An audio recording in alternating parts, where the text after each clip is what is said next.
Greetings, beloved brothers and sisters. There has been a lot of talk and thought about the state of the earth, the state of Gaia. And the general consensus is that things can't probably continue at the pace they've been continuing without consequence. It's not hard to see that there's been a proliferation of pollution of both the air and the water, and that what is required to sustain life on Earth probably can't continue at this pace.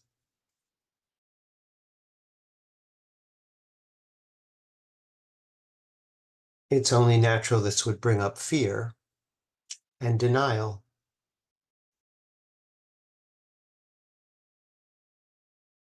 And there is a sense that the Earth is so large, and as human beings, we are so small that maybe there aren't consequences.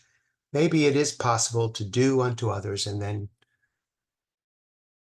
not experience anything happening from that. I know that it was a horrifying thing the first time explorers found a proliferation of plastic bottles in Antarctica. People throw these bottles away and they wonder, well, maybe they just go away or go to the bottom of the ocean. And here they all turn up in Antarctica. So there's a kind of a rude awakening to the consequences of unconscious actions. And as things become more fraught, it is only natural to think, where am I going to be? How am I going to get by? There could be natural disasters, there could be financial disasters, there could be electronic outages, there could be asteroids, all kinds of things could happen.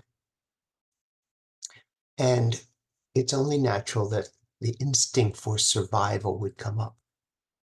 Where can I move if the oceans are going to rise? Where can I be so that I'm not polluted, so that I can survive?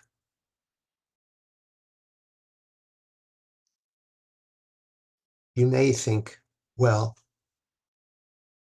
if I wasn't on the planet at all, I wouldn't have to deal with these things. And isn't the world just an illusion anyway? So why isn't the goal to just get off the planet? Actually,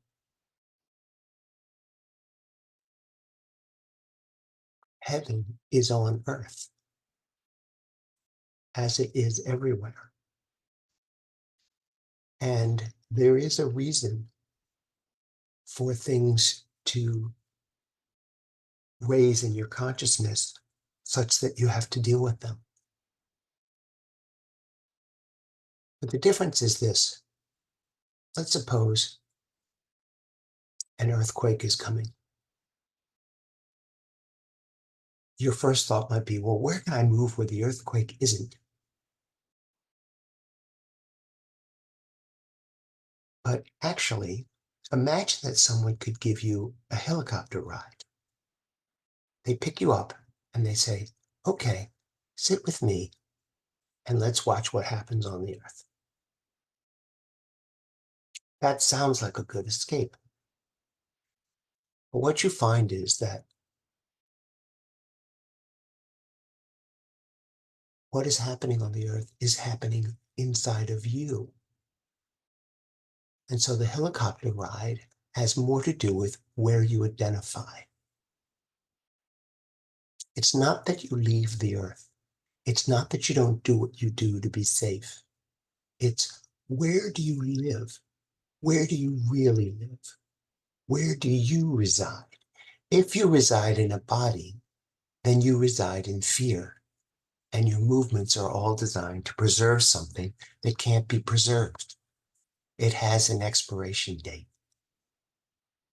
But if you reside in who you really are, then all the things that come up are there for you to bring love to forgive yourself and everyone else for everything that was done in an unconscious way to survive. So it's not that you need to leave the planet, and it's not that you need to take off on a helicopter and separate yourself from what you see around you.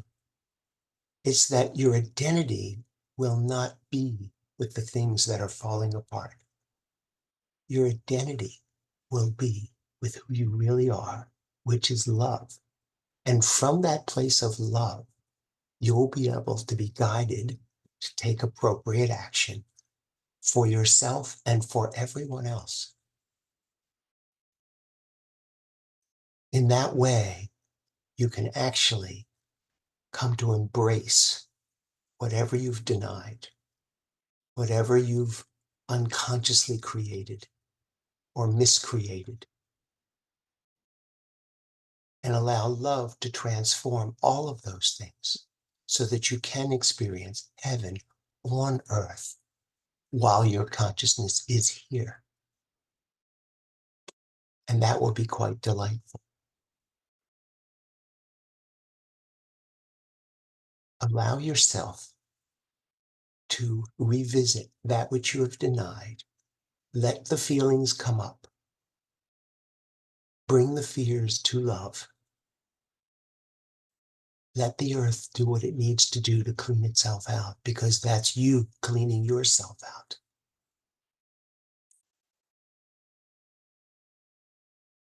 And finally identifying with who you are, with how God made you. That's all you are, and that's all you've ever been. It's not something to run away from. It's something to embrace. Let the illusions dissolve in love itself. And let yourself be in the world, but not of it. I love you very much, and I'll speak with you again soon.